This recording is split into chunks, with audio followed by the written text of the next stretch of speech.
চলে আসছি 8 নম্বর স্কুল, সেটা হলো পানিপারুল মুকুটেশ্বর হাই স্কুল এবং government sponsored multipurpose school boys টাকি হাউস।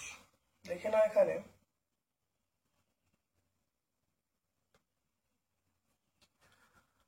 দেখো 50 ডিগ্রি, দেখে নাও 50 ডিগ্রি উষ্ণতাকে 50 ডিগ্রি ফারেনহাইট উষ্ণতাকে সেলসিয়াস স্কেলে প্রকাশ করলে দেখে নাও এক একটা C/5 ইকুয়াল টু F-32/9। দেখে নাও এটা হলো C/5, F মানে হলো 50 - 32/9, তাহলে C/5 এটা বিয়োগ করলে 18/9, এটা 2, তাহলে C এর মান হয়ে গেল 5 দুগুণে 10। দেখে নাও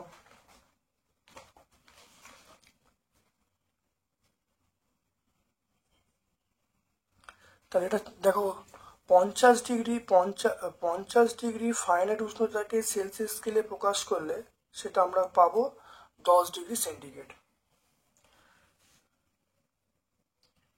তারপর দেখে নাও ফারেনহাইট স্কেলে কুণ্ডকে জলে ডোবালে কত বার দেবে? 100 ডিগ্রি সেন্টিগ্রেড ফুটন্ত জল, মানে 100 সেন্টিগ্রেড মানে 212 ডিগ্রি ফারেনহাইট। কারণ এখানে বলা আছে ফারেনহাইট স্কেলের পার্ট হবে, তাহলে 100 সেন্টিগ্রেড মানে আমরা বলবো 212 ডিগ্রি ফারেনহাইট। তারপর দেখো জিঙ্কের যে চিহ্ন সেটা আমরা অপশন ডি বলবো, Zn বলবো। ফসফেট মূলক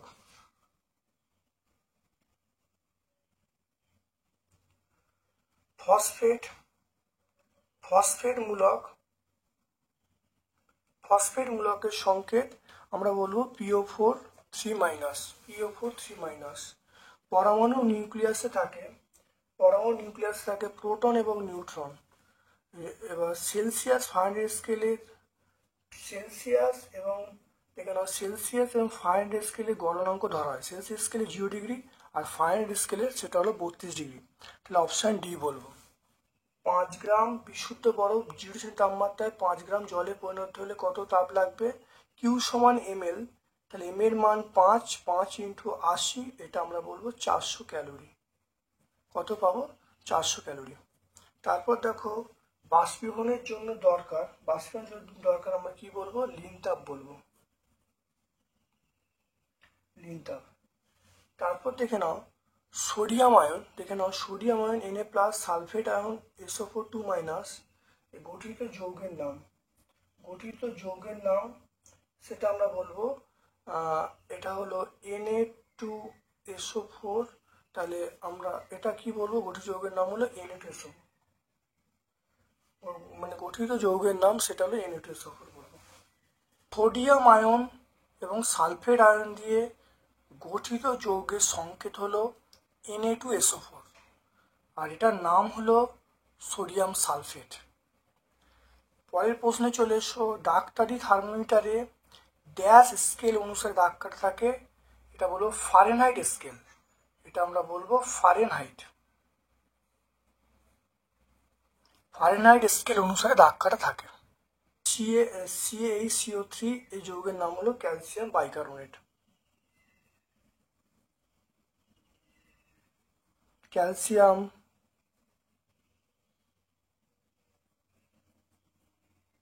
ক্যালসিয়াম বাইকার্বনেট। তারপর দেখো পরমাণু নিস্তড়িত কণিকার নাম, এটা হলো নিউট্রন। পরমাণু নিস্তড়িত কণিকা নিউট্রন। বরফ গলের লিনতাপ আমরা বলবো 80 ক্যালোরি পার গ্রাম। তারপর দেখে নাও দেখো 2 KClO3, এটার সঙ্গে দেখে নাও আমরা কি বলবো? এটা আমরা বলবো 2KCl বলবো, এটা 2KCl এখানে হবে। Mg দুটো ইলেকট্রন বর্জন করলে এটা আমরা বলবো কোন আয়নে পরিণত হবে? Mg2+ আয়নে পরিণত হবে। দেখো তাপ 3-এর দাগে SI পদ্ধতিতে তাপের একক আমরা বলবো জুল। SI তাপের একক জুল। অ্যালুমিনিয়াম অক্সাইডের সংকেত হলো Al2O3। দেখো থার্মোমিটারের সেলসিয়াস এবং ফারেনহাইট স্কেলের সম্পর্ক, এটা C/5 F-32/9। তারপরে NaCl plus AgNO3 AgCl plus NaNO3 কোন ধরনের বিক্রিয়া? এটা আমরা বলবো বিনিময় বিক্রিয়া। এটা আমরা বলবো বিনিময় বিক্রিয়া। এটা বিনিময় বিক্রিয়া। তারপর দেখো পরমাণু ক্রমাঙ্ক 8, তাহলে ইলেকট্রন সংখ্যা হবে মানে যতগুলো প্রোটন সংখ্যা হবে তত ইলেকট্রন সংখ্যা 8 হবে। তাহলে পরমাণু ক্রমাঙ্ক যদি 8 হয় তাহলে ইলেকট্রন সংখ্যা 8 হবে। তাহলে M মৌলের যোজ্যতা X, N মৌলের যোজ্যতা Y, তাহলে গঠিত যে যৌগের সংকেত কি হবে দেখে না। তাহলে M একটা মৌল, N একটা মৌল, এর যোজ্যতা X, এর যোজ্যতা Y, তাহলে যে যৌগ উৎপন্ন হবে তাহলে আমরা বলবো MyNX। আমরা কি বলবো? MyNX নাম হবে, দেখে না, আমরা বলবো MyNX। তারপর দেখো ক্লোরিন পরমাণু, দেখে নাও পরেরটা 4-এর দাগের একটা দেখে নাও, ক্লোরিন পরমাণু ইলেকট্রন বিন্যাস দেখাতে বলছে। এখানে দেখে নাও, এইটা ছবিটা তোমরা আঁকবে ভালো করে। ইলেকট্রন প্রোটন 17টা, ইলেকট্রন 17টা। আর তাহলে কক্ষে কটা থাকবে? প্রথম কক্ষে 2টো, তারপরে 8টা, তারপরে 7টা। তাহলে 2, 8, 7 হলো ইলেকট্রন বিন্যাস।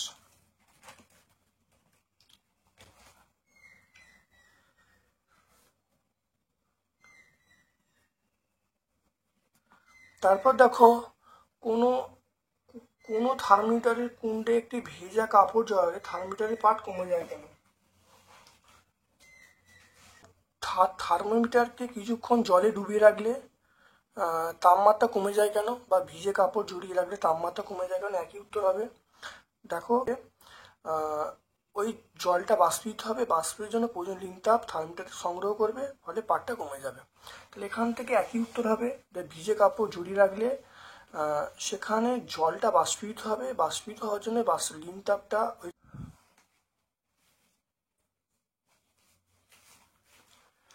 দেখো ঋণ তাপ কাকে বলে?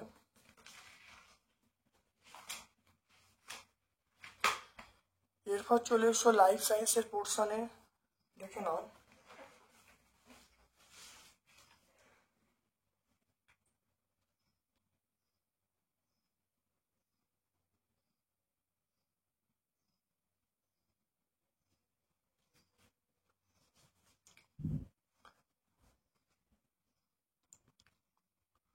এরপর চলে এসো লাইফ সায়েন্সের পোর্শনে।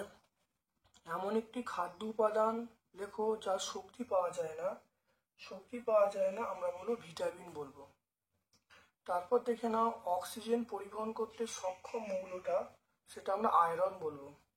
মূত্রের মাধ্যমে প্রতিদিন দেহ থেকে কত লিটার জল বেরোয়? মূত্রের মাধ্যমে প্রতিদিন দেহ থেকে আমরা বলবো সেটা হলো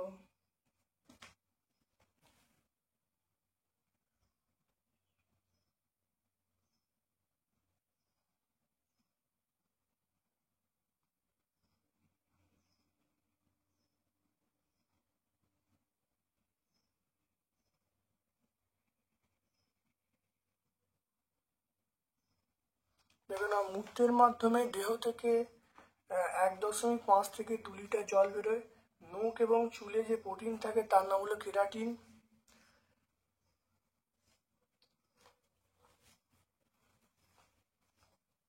তারপর দেখে নাও খাদ্যে উপযুক্ত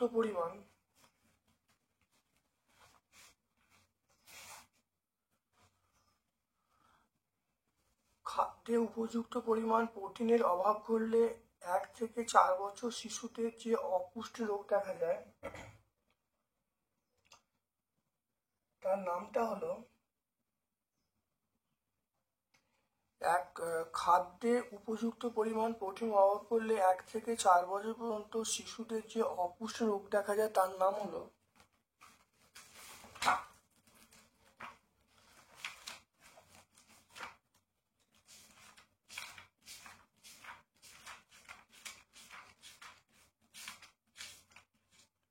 দেখে নাও 1 থেকে 4 বছর পর্যন্ত শিশুদের যে রোগ তার নাম হলো কোয়াশিকর। তার নামটা হলো কোয়াশিকর। এটা আমরা পেজ নাম্বার 165-তে পাবো, টেক্সট বই আমরা 165-তে পাবো। তারপর চলে এসো খাদ্য হজমের সময় জল ব্যবহৃত হয় ড্যাশ হিসাবে।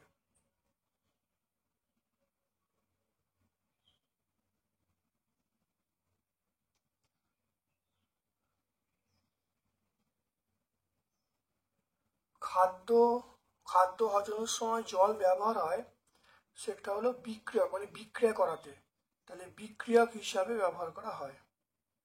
তারপর দেখে নাও রাতকানারও কোন ভিটামিন অভাব হয়, এটা হলো ভিটামিন এ বলবে। জলে জলে দ্রবীভূত ভিটামিনগুলির নাম কি? আমরা বলবো ভিটামিন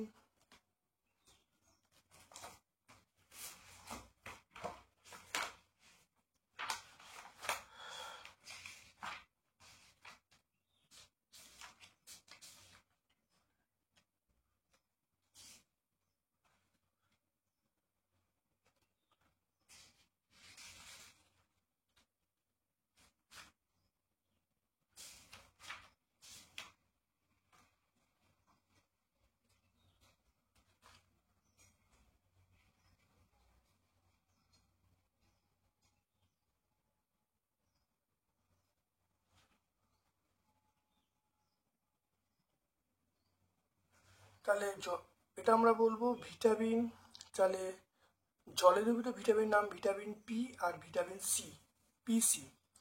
তারপরে দেখে নাও, তারপর চলে এসো প্রাকৃতিক খাদ্য কাকে বলে, উদাহরণ দিতে বলছে।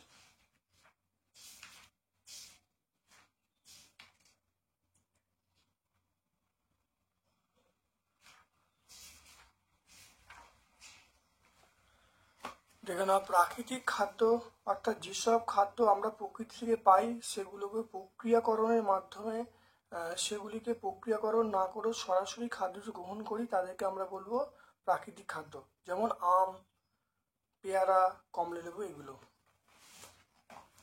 তারপরে চলে এসো মানুষের ওজন বেড়ে যাওয়ার ফলে কি কি সমস্যা হতে পারে।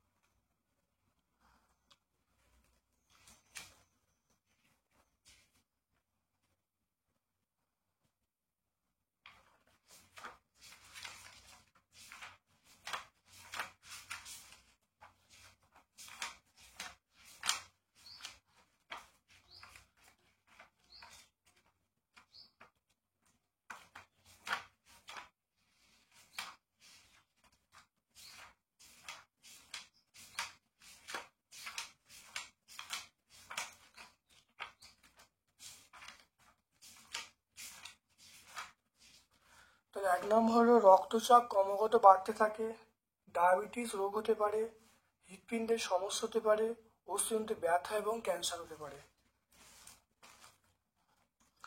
তারপর দেখো 3 চলে এসো, পৃথিবীতে মোট জলে কত শতাংশ মিষ্টি। এটা আমরা পাবো, এটা টেক্সট বই 167 পেজে পাবো। দেখো পৃথিবীর মোট জলে কত শতাংশ মিষ্টি এবং কত শতাংশ নোনা জল।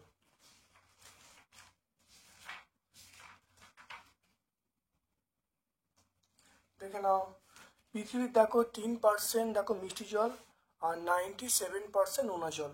দেখে নাও, এটা আমরা টেক্সট বই 177 পেজে আমরা পেয়ে যাব। আজকে আমরা এখানে ভিডিওটা শেষ করছি। আমার পক্ষ থেকে সকলকে ধন্যবাদ এবং শুভ কামনা জানাচ্ছি।